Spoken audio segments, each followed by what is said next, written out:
Good morning everyone, this हो गया gate 152। तो यार आज हम बात करेंगे गेट स्ट्रेटेजी के बारे में। मतलब जैसे तुम पता होगा ना, गेट एग्जाम के लगभग 7.5 से 8 महीने रह गए ना, तो उसकी बात करेंगे फिर कि क्या करना चाहिए, कितनी बार PYQ करनी चाहिए, कितनी बार रिविजन करना चाहिए, कब करना चाहिए एंड कब सिलेबस खत्म होना चाहिए, टेस्ट कब देने चाहिए, उसको लेकर बात करेंगे वीडियो में। तो शुरू करते हैं। जैसे लगभग तुम्हारे अब 7 से 8 महीने रह चुके हैं ना, तो ये ज्यूम करके चल रहा हूँ मैं कि अभी तक जिन्होंने जितना भी पढ़ा हुआ है तो लगभग तुम्हारे 2 से 3 सब्जेक्ट हो चुके होंगे, ठीक है। तो फिर क्या है कि अब 10 सब्जेक्ट लगभग रह चुके होंगे, तो ऑलमोस्ट 5 महीने में तुम्हें कवर अप करना है। मतलब एक लिमिट लेके चलो कि अक्टूबर एंड तक मुझे अपना पूरा सिलेबस ख़त्म करना है, ठीक है। तो ये कैसे चलेगा, अब जैसे जून, जुलाई, अगस्त, सितंबर, अक्टूबर, तो 5 महीने हैं, 10 सब्जेक्ट हैं, तो मतलब एक महीने में 2 सब्जेक्ट तुम आराम से कवर अप हो जाते हैं। और ये शेड्यूल रहता जाता लोगों का शेड्यूल। तो एक महीने में 1 मंथ में इजीली 2 सब्जेक्ट ख़त्म करना तुम्हें। अब एक महीने में 2 सब्जेक्ट कैसे कर सकते हो तुम लोग, जैसे यार 2 सब्जेक्ट साथ साथ कौन कौन से चलाने हैं, वैसे कोई भी अपने मन से करा सकते हो, लेकिन प्रेफर्ड जैसे कैसे रहेगा, एक सब्जेक्ट करो मंथ में जो टेक्निकल हो, प्योरली टेक्निकल। और टेक्निकल में भी जो मीडियम लेवल का सब्जेक्ट हो या फिर जो हार्ड लेवल का सब्जेक्ट हो ना, उनको लेना, मतलब समझ रहे। और साथ साथ जो सेकंड सब्जेक्ट चलेगा वो चलेगा नॉन टेक्निकल में क्या क्या आ गया तुम्हारे, मैथ्स या जो डिस्क्रीट मैथ्स होती है वो आ गई, या फिर एप्टीट्यूड आ गया, या फिर इंग्लिश आ गई। या फिर तुम कर सकते हो, क्योंकि 6 और 6 बांटे हैं तो 2 कम पढ़ेंगे, तो तुम ऐसा भी कर सकते हो कि जो टेक्निकल में बहुत ही ज़्यादा ईजी सब्जेक्ट होता है ना, ईजी में टेक्निकल में जो तुम ऐसा लगता है तुम पहले भी कॉलेज में खड़ा हुआ, तुम्हें ज़्यादा कुछ मेहनत की जरूरत नहीं है, वो कर सकते हो तुम उसमें। तो एक तरीके से एक मंथ में तुम 2 सब्जेक्ट निपटा सकते हो इजीली, है ना। अब आगे बात करते हैं। तो यार जैसे तुम्हें लिमिट मिल चुकी है, अक्टूबर एंड में तुम्हें सिलेबस ख़त्म करना है, ठीक है। अब इससे थोड़ा 10-15 दिन ऊपर भी चलेगा, तुम कोई नवंबर मिड तक चले गया तो ये लास्ट डेट मानना, ठीक है। अब ये तुम्हारी डेडलाइन है। मतलब इसके बाद अब कुछ ऐसा क्या होता है, इंस्टीट्यूट ऐसे कुछ होते हैं ना, कुछ इंस्टीट्यूट कोई पीछे चल रहे हैं, कोई किसी का बैच आगे चल रहा है, तो किसी की जल्दी खत्म हो जाता है। तो ऐसा नहीं कि तुम्हारा इंस्टीट्यूट अगर तुम्हारा जनवरी तक भी तुम्हारा सिलेबस खींच रहा है और तुम बैठे हो कि इंस्टीट्यूट कराएगा तभी करूंगा, ये ऐसे बैठे रहोगे तो तुम्हारा ही नुकसान होगा। तो अपना कोशिश करो कि जो तुम सब्जेक्ट ऐसा लग रहा है कि पीछे हो रहा, टाइम लगेगा, वो खुद ही ट्राई करो कोशिश करने की, ठीक है। तो फिर पहले तो ये करके नवंबर मिड या अक्टूबर एंड तक तुम्हारा सिलेबस खत्म होना चाहिए। अभी प्रैक्टिस और PYQ थोड़ी देर में बताता हूँ, पहले ये बता दूँ मैं, नवंबर मिड से लेकर दिसंबर मिड तक, मतलब ऑलमोस्ट 30 डेज मिलेंगे यहाँ पर, एक महीना पूरा। इसमें तुम्हें मल्टी लेवल टेस्ट का जो रिवीजन होता है ना, चलो यार पहले इसके बाद बताता हूँ। एक पहला ये हो गया, यहाँ से आता सिलेबस खत्म, यहाँ पर रिवीजन अच्छा वाला जो रिवीजन होता है ना, फाइनल रिवीजन, जिसके बाद तुम ऐसा लगेगा यार तो कोई भी क्वेश्चन कर लोगे वो। और यहाँ से लेकर 1 वीक बिफोर एग्जाम, ठीक है। ये तीन शेड्यूल लेंगे वीडियो में, इसकी बात करेंगे। तो देखते कैसे करते हैं। सबसे पहली बात, जब भी तुम एक सब्जेक्ट खत्म करो, जब भी एक सब्जेक्ट खत्म हो गया तो उसको रिवाइज कर, उसको कैसे पढ़ोगे। मतलब सब्जेक्ट खत्म हो गया तो इसका मतलब ये नहीं है कि तुम्हें सब्जेक्ट पूरा आ चुका है। अभी सब्जेक्ट को अच्छे से तुम्हें क्वेश्चंस करने हैं। तो सबसे पहले जो तुम्हारे पे मटेरियल है, अगर कोचिंग का या जो भी तुम्हारे पे पढ़ा है वो करो, ठीक है। फिर इसके बाद सारे PYQ लगाओ जितने तुम्हारे पे अवेलेबल है, प्रीवियस 20 ईयर 30 ईयर जो भी है सब लगाओ, ओके। एंड इसके बाद सिंगल लेवल टेस्ट होते हैं ना टेस्ट सीरीज में, टेस्ट सीरीज तो ज़्यादातर लॉन्च होने होगी या होने वाली है, तो जो भी तुम्हारे को सिंगल लेवल टेस्ट होंगे ना, सिंगल सब्जेक्ट टेस्ट, वो दो इस सब्जेक्ट के लिए। जब ये एक सब्जेक्ट पूरा कंप्लीट हो जाए तब, ये पहली बारी के लिए बता रहा हूँ, जब पूरा कंप्लीट हो चुका है सब्जेक्ट, और यही सारे सब्जेक्ट्स के लिए फॉलो करना है। इसके बाद पहले फर्स्ट डिवीजन की बात बताता हूँ, सेकंड डिवीजन की बात बाद में होगी, ठीक है।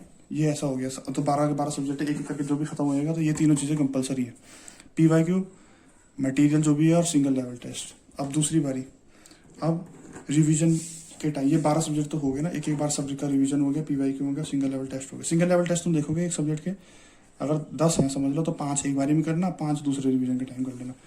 अब रिवीजन की बारी, रिवीजन कैसे, रिवीजन स्ट्रैटेजी यार मैंने एक वीडियो बना रखी है, अगर तुम्हें देखनी है तो वहाँ से देख लेना, उसके हिसाब से मैं बता रहा हूँ कि कैसे करेंगे। तो रिवीजन स्ट्रैटेजी अभी जल्दी से बताता हूँ। जैसे अगर तुम्हारे पे 4 सब्जेक्ट हो चुके हैं, एक सब्जेक्ट को फुल रिवाइज करना है। फुल रिवाइज मतलब ये तीनों चीज़ें दोबारा से करनी है। मटेरियल तुम चाहो तो प्रैक्टिस छोड़ सकते हो, मटेरियल को एक बार हो चुका है। PYQ करने कंपलसरी है, और सिंगल लेवल टेस्ट, ठीक है। तो समझ लो 4 सब्जेक्ट हो रखे हैं, तो एक का अच्छे से रिवीजन करना है, फुल रिवीजन, थ्योरी पूरी पढ़कर और ये दोनों करके, और बाकी तीनों का शॉर्ट नोट से क्विक रिवाइज। ठीक है, अब तुम नेक्स्ट सब्जेक्ट करोगे तो इसको छोड़ के इन तीनों में से कोई एक लेना, उसको फुल रिवाइज करना, बाकियों को शॉर्ट नोट से, एंड ऐसे कंटिन्यू करते रहना आगे की तरफ। तो ऐसे करके जो तुम्हारे पे पूरा जब तक तुम्हारा सिलेबस खत्म होगा ना अक्टूबर एंड या नवंबर मिड तक, तो सबका एक एक बार रिवीजन भी हो चुका होगा अच्छे तरीके से, और बाकी सबका शॉर्ट नोट से भी रिवीजन होता रहेगा साथ साथ। तो ऐसा नहीं होगा कि कोई सब्जेक्ट तुम भूल जाओगे, कोई तुम्हारे दिमाग से बाहर निकल जाएगा। तो ये जो होएगा ना, ये स्ट्रैटेजी है अक्टूबर एंड तक या नवंबर मिड तक। तो इसमें क्या होगा, तुम्हारे सारे सब्जेक्ट एक बार तो पीवाईक्यू सबके हो ही गया, रिवीजन एक बार हो गया, रिवीजन क्या पहली बार तो पढ़ लिया और एक बार पीवाईक्यू हो गए, लेकिन अगली बार जब रिवीजन हुआ तो एक बार और तुम्हारे पे सारे के पीवाईक्यू हो गए और सिंगल लेवल टेस्ट तुम देती है। मतलब पीवाईक्यू अभी तक 2 बार हो चुके हैं, ठीक है ना। और यहाँ पर मतलब तुम्हारा सिलेबस अब अच्छे से हो चुका है। अब तुम्हें सेकेंड, अब यहाँ से बात आती है अक्टूबर एंड या फिर नवंबर मिड जो है ना, नवंबर मिड से लेकर दिसंबर मिड तक की बात कहानी है, इसके बाद जो बताऊंगा आप, ठीक है। अब यहाँ क्या करना है, 1 महीने रहेगा, इसमें तुम्हें फिर से पूरे के पूरे सब्जेक्ट रिवाइज करने, क्योंकि अब तुम्हारे पास सब्जेक्ट तो हो चुके हैं सारे के सारे, अब तुम्हारे पे केवल रिवीजन एंड प्रैक्टिस रह चुका है, सबके सब रिवाइज करना है। लेकिन ऐसे नहीं कि कोई भी रिवाइज करना है। अब तुम जब टेस्ट सीरीज खोलोगे तो तुम्हें वहाँ पर दिखेंगे मल्टी लेवल टेस्ट कैसे रहेंगे, जो टेस्ट इंटरकनेक्टेड, सब्जेक्ट्स इंटरकनेक्टेड रहेंगे ना, उन सब्जेक्ट्स को उन्होंने ग्रुप करा होगा। जैसे समझ लो तुम्हारे पे, जैसे हमारे पे कंप्यूटर साइंस में होगा COA and OS and digital logics, इन तीनों के थोड़े थोड़े पार्ट कनेक्टेड रहते हैं, तो इन तीनों को एक साथ लिखा होगा, एक टेस्ट होगा 1.5 घंटे का, जिनमें तीनों सब्जेक्ट कंबाइंड क्वेश्चन आएंगे। ऐसे ही यहाँ पे कोई और सब्जेक्ट होगा, ये या फिर ये, तो ऐसे करो, इन तीनों को एक साथ पढ़ो, अच्छे से रिवाइज करना है। इंपॉर्टेंट क्या है, PYQs ये पूरा होना चाहिए, और सब्जेक्ट थ्योरी ढंग से पूरी रिवाइज कर देनी चाहिए। तुम देखोगे ना तो ये करना, इन तीनों का ये करा जल्दी से और स्पीड में करना है, क्योंकि तुमने PYQ पहले भी अच्छे से कर रखे हैं, सब्जेक्ट पढ़ रखा है, तो एक दिन में एक निपटना चाहिए। तो 3 दिन में ये निपटा, और इनका अगले दिन 2-3 जो भी मल्टी लेवल टेस्ट होंगे वो सारे देने हैं, फिर अगली बार फिर 2-3 करके, तो ऐसे 3 दिन 4 दिन 5 दिन जितने लोग अच्छे से करना है, ठीक है। अब मल्टी लेवल टेस्ट दोगे तो सारे सब्जेक्ट पूरे 12 के 12 निपटाने तुम्हें, ठीक है। अब तुमने 2-3 करके करा, अभी भी तुम देखोगे तो 3-3 12 के हिसाब से 15-20 दिन में निपट जाएगा। अब तो क्या है, अब तुम एक तरीके से तुम्हारा पे ऐसा हो चुका है कि तुम्हारा पे तुमने सिलेबस और कंटेंट अपना जो भी तुमने पढ़ा था वो सब कुछ तुमने बहुत बढ़िया तरीके से पढ़ चुका है, ठीक है। अब इसके आगे तुम एक तरीके से गेट देने के लिए रेडी हो। अब तुम बस केवल तुम्हें फुल लेवल टेस्ट के लिए अपने आप को रेडी करना है, फुल लेवल टेस्ट, ठीक है। अब यार जैसे तुम्हारा तुम देखोगे तो तुम्हारा रिवीजन 3 बार हो चुका है ऑलमोस्ट, है ना, रिवीजन 3 बार हो चुका है, एंड जो PYQ हैं वो भी तुमने लगभग 3 बार सबके कर चुके हैं सारे सब्जेक्ट्स के लिए। इसके बाद और अब तुम टाइम देखोगे तो ऑलमोस्ट दिसंबर का मिड आ चुका होगा ना। तो इसके बाद क्या करना है, इसके बाद तुम्हें फुल लेवल टेस्ट अपने आप को तैयार करना है। तो एक तरीके से तुमने काफी सब्जेक्ट्स पढ़ रखे हैं क्या, अब तुम चाहो तो तुम सीधे फुल लेवल टेस्ट में शुरू कर सकते हो। लेकिन फुल लेवल टेस्ट की प्रॉब्लम क्या है, फुल लेवल टेस्ट के लिए अब तुम 3-3 4-4 करके नहीं है, पूरे 12 के 12 एक साथ आएंगे। तो तुम क्या कर सकते हो, एक बार तो क्या तो बहुत जल्दी से रिवाइज करके पूरे 12 के 12 सब्जेक्ट एक बार अच्छे से रिवाइज कर सकते हो, केवल थ्योरी एंड फॉर्मूलेस, ठीक है। इससे क्या होगा यार, फुल लेवल टेस्ट में तुम्हें एक तरीके से मदद मिल जाएगी। अगर नहीं करना तुम्हें ऐसा लगता है कि ऑलरेडी तुम्हारा काफ़ी अच्छा हो रखा है, तुम जरूरत नहीं इससे रिविजन करने की, तो स्टार्ट कर सकते हो, क्योंकि दिसंबर मिड तक तुम्हें अपना एडमिट कार्ड मिल चुका होगा, ठीक है। और एडमिट कार्ड में तुम्हारे पे लिखा होगा कि तुम्हारा एग्जाम समझ लो 3 बजे से 6 बजे तक होगा शाम को। तो ये शेड्यूल ही फॉलो करना है तुम्हें। अब दिसंबर मिड के बाद से लेकर, अब यहाँ देखो, दिसंबर मिड के बाद से 1 week before exam, 1 week before exam ज़्यादातर ऐसे होता है 7-8 फरवरी को, तुम बोल सकते हो एंड ऑफ जनवरी तक। तो 30 दिन वो हो गए, 15 दिन हो गए, ऑलमोस्ट तुम्हारे पे 45 डेज बचते हैं, एवरेज में लगाएंगे अगर तो 45 डेज बचते हैं। अब तुम्हें इस दिन के बाद से, जिस दिन तुम फुल लेवल टेस्ट शुरू करोगे उस दिन से रेगुलरली देना है, रेगुलरली फुल लेंथ टेस्ट। अब मैं जैसे अपने आपको बताता हूँ, तो जैसे मेरा 3 बजे से लेकर 6 बजे तक एग्जाम का शेड्यूल था, तो मैं रोज इसी टाइम पे अपना टेस्ट देता था। और अच्छे से इसे एनालाइज करो, एक टेस्ट सीरीज की कॉपी जैसा मिलता था वो बनाओ, और उसमें सारे इंपॉर्टेंट क्वेश्चन नोट करते जाओ। और यही यार ऐसा होता है ना कि स्टार्टिंग में तुम्हें पहले तो 3 घंटे बैठने की आदत डालनी पड़ेगी और अलग अलग करेगा। तो जब तुम 30-40 ऐसे फुल लेवल टेस्ट दे दोगे ना, तो तुम्हें ऐसा लगेगा तुम्हारी बॉडी को कि उस टाइम की आदत पड़ जाएगी। तो ये काफ़ी हेल्प करेगा तुम्हें।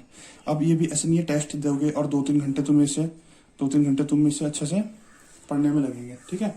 लेकिन इसे मतलब एनालाइज करने में अब इसके बाद भी टाइम बचेगा, तो उसमें क्या करना है। अब क्या तुमने सब कुछ कर लिया है, तुमने रिवाइज कर लिया है, PY को कर लिया है, अब क्या कर सकते हो। अब या तो और जो तुम्हारे पास तुम टेस्ट सीरीज खोलोगे ना, और चेक करो टेस्ट सीरीज में और जगह भी खाली रहेंगी टेस्ट सीरीज में क्वेश्चंस, मतलब पुरानी वाले जो कुछ छूटे हुए वो कर लो। या फिर अब तुम्हारे पे टाइम है बहुत ज़्यादा, है ना, तो स्टैंडर्ड बुक्स निकालो। स्टैंडर्ड बुक्स के जरूरी नहीं थ्योरी पढ़नी है, स्टैंडर्ड बुक्स से क्वेश्चन होंगे, स्टैंडर्ड बुक से क्वेश्चन, क्योंकि अब तुम्हारे पे टाइम है बहुत ज़्यादा ना। अब तुम स्टैंडर्ड बुक से क्वेश्चन करोगे ना, उनमें काफ़ी अच्छे अच्छे क्वेश्चन रहेंगे, क्योंकि लेकिन उसमें बहुत ज़्यादा क्वेश्चन होता है। जो इंस्टीट्यूट होता है वो कवर अप कर लेते हैं काफ़ी चीज़ें, लेकिन अब तुम्हारे पे टाइम है तो तुम ये कर सकते हो स्टैंडर्ड बुक से क्वेश्चन, ठीक है। और अभी भी अगर तुम लग रहा है कि यार ये भी कम पड़ रहा है, अभी भी टाइम है, तो एक बार क्या करो, सबसे बढ़िया काम क्या है, रिवाइज। सबसे इंपॉर्टेंट चीज़ यार ये है रिविजन एंड PYQ। तो ओवरऑल ये है तुम्हारा एग्जाम से 1 वीक पहले तक ये करना है। अब एग्जाम के जो लास्ट का 1 वीक रहेगा ना, उसकी वीडियो में अलग से बनाऊंगा बाद में भी, क्योंकि वो उसकी स्ट्रैटेजी थोड़ी सी अलग रहती है, पर अभी ये है, ठीक है।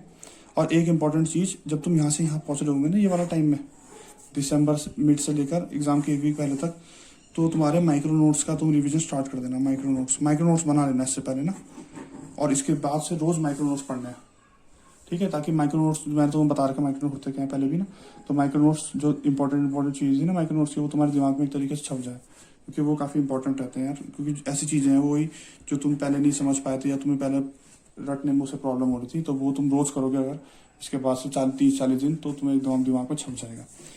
तो सबसे इंपॉर्टेंट चीज़ यार ये तो हो चुका है। तो सबसे इंपॉर्टेंट चीज़ थी एग्जाम में, अगर तुम्हें ऐसा लग रहा है कि तुम्हारे पे टाइम कम हो रहा है या वो कम हो रहा है, तो सबसे रिविजन एंड PYQ, ये दोनों चीज़ें ज़्यादा इंपॉर्टेंट है। इससे कि तुम नए क्वेश्चन प्रैक्टिस करो। नए क्वेश्चन की जगह अगर तुम्हारे पे टाइम है तो ही नए क्वेश्चन पे जाना, अगर तुम्हारे पे टाइम नहीं है तो मेन इंपॉर्टेंट है ये, क्योंकि तुम्हारा रिवीजन ही नहीं है, तुम नए क्वेश्चन में जा रहे हैं। वहाँ जाके एग्जाम में तुमने देखा कि प्रीवियस ईयर क्वेश्चन का कोई कॉन्सेप्ट रिपीट हो गया, ना तुम ये कर पाए, ना तुमने नए क्वेश्चन की अच्छे से प्रैक्टिस कर पाई। तो पहले ये करना है, और एटलीस्ट 3 बार रिवीजन और PYQ तो हो जाने चाहिए, है ना, पेपर से पहले। उसके बाद अगर ये हो रहा है तब तुम इनमें पूछ सकते हो नए क्वेश्चन में, जो स्टैंडर्ड बुक वगैरह से है। पर ये दोनों इंपॉर्टेंट है, प्लस टेस्ट सीरीज। इतना भी कर लिया ना, ये भी मोर देन इनफ है। ये उनके लिए है जिनका बहुत ज़्यादा टाइम बच रहा है। तो क्योंकि यार एक चीज़ याद रखना बस, कि PYQ ऐसे होनी चाहिए, PYQ में आखिरी टाइम आते आते कि PYQ का तुम क्वेश्चन देखोगे ना अगर, तो तुम एकदम से दिमाग में घूम जाए कि हाँ यार इसमें ये कंसेप्ट लगा था और ये इसका आंसर रटे नहीं चाहिए, मतलब कंसेप्ट रट जाए तुम्हें, ऐसा ऐसा हुआ था, मैं तो 2 मिनट में कर दूंगा। क्योंकि तुम ऐसे जब भी जाओगे तो PYQ 99.99% उनका PYQ रिपीट नहीं होगा, लेकिन PYQ का कॉन्सेप्ट रिपीट होएगा।